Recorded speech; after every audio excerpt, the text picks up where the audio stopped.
What's going on, everybody? What's going on, YouTubers, Facebookers? Welcome, family. This is Mark Mega Maestro again with another video. And today I'm actually in traffic, driving my beater van. Today I'm going to be talking about the worst cars. Cars you should stay away from. I mean, horrible cars. What I mean by horrible cars, I'm talking about quality and engineering, maintenance, and materials used to build the cars. Unfortunately, these are the cars that you should stay away from. I'm gonna start with. Let's see, because there's just about a handful of cars that I want to talk about right now. I think one of the worst cars you can ever buy. I know a lot of people are probably gonna disagree with me. Excuse me. I need to drink some water. One of the worst cars you can ever buy is BMW.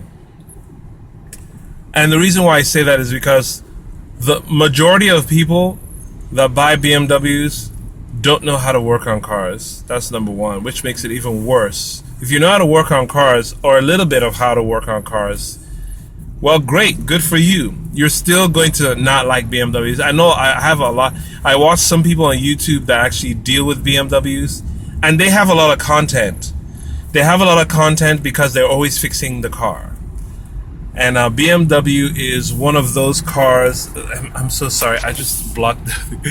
BMWs are one of those cars that, if you don't know how to work on cars, don't buy it, man. If you don't have any knowledge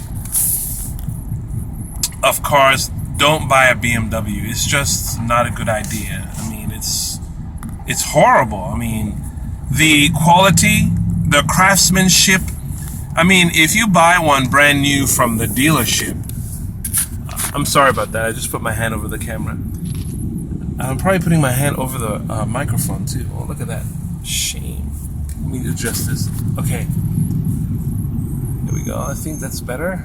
You can hardly see me because of the glare, but all you need to do is listen to the video. Anyway, if you buy a BMW from the dealership, maybe for the first 30,000, 40,000, even 60,000 miles, you may enjoy the car. But after that, when stuff starts breaking, because they use very cheap parts, they use cheap plastics, they use cheap plastics for the reservoir, cheap rubber and plastics for the connectors to the hoses for the coolant. They use cheap plastic for anywhere there's plastic on a BMW, get ready to change it. And if you get the counterpart, which is aluminum, get it, because BMWs are known for leaking oil, ignition coils going bad, water pumps just going bad. You know, I remember the days when water pumps lasted over 160,000 miles. Now in BMWs, your water pump may go out even before 100,000 miles. Which now I know, like, you're supposed to maintain the car regularly, but I mean, why should you have to take your car to a shop to get maintained during the year, every year? I mean, it's a car. It's not like, it's not like something you should be dealing with. And with the BMW is like one of the worst cars you can ever have. I mean, excuse me. I've had. Let me see how many BMWs I've had. 1, 2. I wanted to get an X5, but I've not been able to get one for some reason. I went to see a few of them, almost bought, but it's just risky because I feel like I'm gonna buy something that will take all the money from me. And so BMW, if you don't know how to work on cars, please stay away from BMW. Please don't buy a BMW. BMWs are the worst. They want you to spend 80,000, 120,000. They want you to spend so much money on their product But after 4 years, you're going to have issues with the product. It's just a cheat. It's just a waste of money. It's just, don't spend your money on a BMW. If you want to buy a BMW from like 2001, 1999, 2003, maybe even 2004. But when they start having those push start, when they start having those sophisticated electronics in the car, stay away from them. And the second thing is, sometimes your BMW will not start because a fuse blows in the engine management box, which has a bunch of fuses, or something in the electronics breaks. Maybe someone bumps you at the back and the IBS fuse explodes on your battery. There's so many things that could go wrong with a BMW that it's just not worth it. It's just not worth the headache. And if you work on cars, you're going to have more of a headache than someone that doesn't work on cars, because you're going to be spending money, buying parts, fixing it yourself, and finding out it's not working. The transmissions are actually, BMW transmissions are actually solid because most of them use a ZF transmission. And as long as you change the oil in the transmission, you have to kind of change. It's almost like for every time, like let's say you change your engine oil twice, or let's say you've changed your engine oil 4 times. Every 4 times you change your engine oil for a BMW, you have to change the transmission fluid at least once. So every time, every 60,000 miles, 80,000 miles, is that a safe assumption? Every 30,000 miles? Yeah, 30,000 miles sounds a bit better. Maybe, let's say you've been driving your car for about 80,000 miles. Change your transmission fluid. If you don't know how to do it alone, well, I'm sorry, because the dealership or the shop is going to charge you an arm and a leg to change your transmission fluid. But if you know how to do it yourself, it's actually not that hard, as long as you have the right tools to loosen the transmission fill plug and drain plug, jacking up the car, doing the right procedure for the transmission fluid change. You're in good shape. Those that know how to work on cars, you're in good shape. If you have a BMW, those that know how to work on cars, like the DIY guys, you have a BMW, and apparently working on cars is fun, because if you have a BMW, you're going to be working on it. I'm not talking about upgrading it, doing this and doing that, making it look fancy. Someone just sent me a text. I'm so sorry. I'm going to continue. Yeah, doing that. You're going to be busy with a BMW because you're constantly going to be fixing a BMW. And it's so sad. A car that is like, they brag about it being the ultimate driving machine. It's the ultimate maintenance nightmare machine. That's what it is. The ultimate maintenance nightmare. Okay. I'd like to give you, if you want to buy a luxury car, a common tenured luxury car, you want to buy a Mercedes-Benz. Mercedes-Benz makes so much more sense because they're easier to work on. If something goes bad, it's easier to fix. The transmissions, when they go bad, you can buy a conductor plate. You can, keep up the up-to-date maintenance on the oil change for the transmission and your engine and the electronics, find a good mechanic, or if you do it yourself. Mercedes-Benz is practically the first auto makers, and they know what they're doing. And the trend is the older Mercedes are the best. Of course, they last longer. Nowadays, it's like people make cars so that they break in 5 years so you can buy another one. But the Mercedes, any Mercedes, will last longer than a BMW and will require less maintenance than a BMW if you drive it properly, and you take care of it. Buy a Mercedes-Benz. Okay, now I want to go ahead and tell you right off the bat, If you want a really reliable car, you're gonna have to go lean towards the Asian persuasion. Toyota, Honda, Acura, Infiniti, those cars are actually very reliable. Now, I don't want to talk about reliable cars. I want to talk about cars that you should not get. Okay. Another car. Now BMW. I think BMW is the number one most unreliable car. The number one most unreliable car in the world. Okay. I'm sorry. In order to have a BMW, you have to have a lot of money. You're either having a lot of money so you can take it to the dealership or the shop to constantly fix it, or you have a lot of money and you can fix it yourself and you're buying parts and you're putting your time into it and you're fixing it. You're gonna have fun fixing it, but you're gonna your money is going to go on fixing the BMW. Okay, let's talk about the another car on the list. Let me think. I'm trying to put it in order so that it's fair. Range Rover. Range Rover used to be good, but I've heard a lot of complaints about Range Rover. At one point, Range Rover, my battery's low. At one point, Range Rover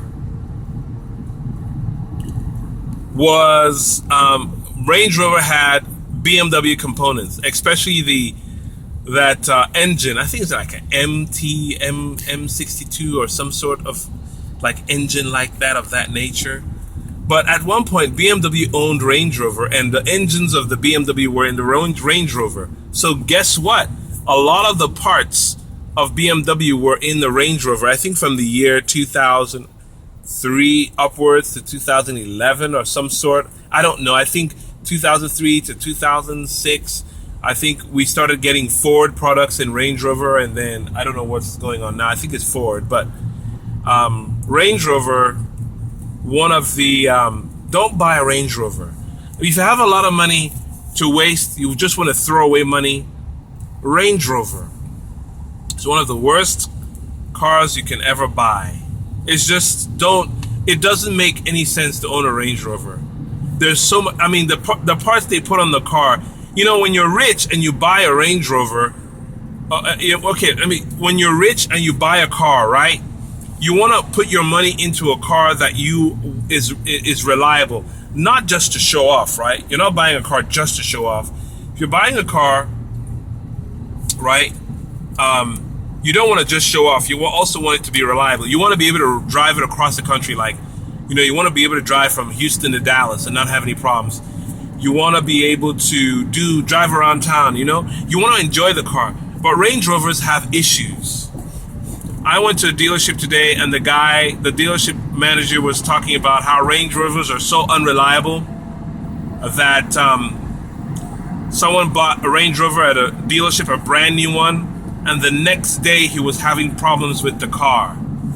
Range Rovers are just as bad, or a little bit worse than, or not as bad as BMW, but worse. I mean, they were practically owned by BMW in the past. So don't buy a Range Rover. They look good. They probably smell good. They have nice electronics, but the electronics always fail. I've had one. The electronics act weird. Then with the Range Rover, you have the rear differential, then you have the front differential, then you have the transmission. Look, those are not really big problems as long as you change the fluid of those components every few thousand miles. But if you're just some guy that wants to drive one and you don't know what you're getting into, you're going to lose a lot of money with Range Rover. The car is just not the best cars to have. When you start having problems with Range Rover, I mean, get ready to spend a lot of money fixing it. Stay away from Range Rover. Now, I'm thinking about other cars. Other cars that are like, let me see. Now, okay, let me talk. Excuse me. Excuse me. I want to talk about Volkswagen. Volkswagen, Audi, Porsche. I can't say anything about Lamborghini. Even though Volkswagen owns Lamborghini, I'm going to talk about Volkswagen, Audi. Oh snap! It was people over here were scrambling. I was like just trying to not hit anyone. Okay, Volkswagen and Audi. Let's just focus on Volkswagen and Audi, because I actually like Porsche products, even though Volkswagen owns Porsche, and some of their products are, you can find parts that are interchangeable. But unfortunately, since Volkswagen owns Porsche, Porsche has some Volkswagen parts. And it's, even though Porsche, the quality of Porsche is really, really good, Porsche still shares the same problems that a normal Volkswagen would have. Okay? Like, unfortunately, Volkswagen, they used to be a really good company. They used to make really good products. But recently, they have not been doing really good. They had the Dieselgate scandal, where they were falsifying the emissions of their diesel engine cars, where when you're driving, it's polluting the earth, right? Man, this video has been 60 minutes. I'm going to cut this video short. They've been polluting the earth, and then they had a timing chain issue where they installed faulty timing chain tensioners in all the TSI 2.0 engines. They knew about it, didn't say anything, till they got sued. And then they are barely paying people back for all the timing chain engine explosions. So I believe Volkswagen can make really good cars, but they are, it's kind of like they're making cars in the masses and they're not caring about people's safety. You know, you're driving down the street and then your timing chain tensioner lets go of the timing chain and your engine is done. And when you go to the dealership, they'll tell you that you have to pay for it yourself. And what happens? You take them to court, you sue them, and then they pay. I think that's horrible customer service. I think the ethics or the moral of making a vehicle that's supposed to be safe for your clients to drive, you're making pretty poor quality vehicles. Engines are horrible. I wouldn't personally. I mean, unless I have like extended warranty or I have a Volkswagen. Unless you have extended warranty or some kind of safety insurance for a Volkswagen, I would not drive my Volkswagen to Austin. I would not drive it to Dallas, because something might happen with the engine and it would leave me stranded. I just don't trust Volkswagen. Now, I could probably do that with a Mercedes-Benz. And the funny thing is, I could probably do that with a Jaguar. I did that with a Jaguar with transmission problems. But I will probably never do that. Oh, that's a big plane. Is that an Antonov? And that's very, very interesting. I will never do that. I don't think I'll ever do that with Volkswagen. Maybe if I buy a brand new Volkswagen. But my friend bought a brand new Volkswagen and the steering wheel column went out on him. The electronic steering wheel column, it went out on him. It's a brand new car and it sat in a dealership for like a month, you know, and they couldn't figure out the problem. So these are some of the things that I would tell you. These are cars that you should stay away from. You know, I don't really have a problem with Jaguar. I think if you keep up with the maintenance, Jaguar, I think is a Ford product. I don't have any issue with Ford. You know, Jaguars, to me, you just have to keep up with the maintenance, you know. Look at the water pump, auxiliary water pump. Make sure those are good so that the engine doesn't overheat and fail on you. Transmission fluid changed, you know. It's come see, come sa, you know what I'm saying? But I have to cut this video short because it's It's now 19 minutes long. I guess I can trim it. But those are the cars that I think you should stay away from. Man, Lexus, brilliant car. Infiniti, brilliant car. Toyota, brilliant car. Acura, brilliant car. You know, BMW, horrible piece of poor ingenuity, paying a lot of money for something that you will eventually pay a lot more money for in the future to fix. So, is that a diesel? That sounds like a diesel Mercedes. But anyway, guys, I want to cut this video short because I don't want to bore you guys with what I'm saying.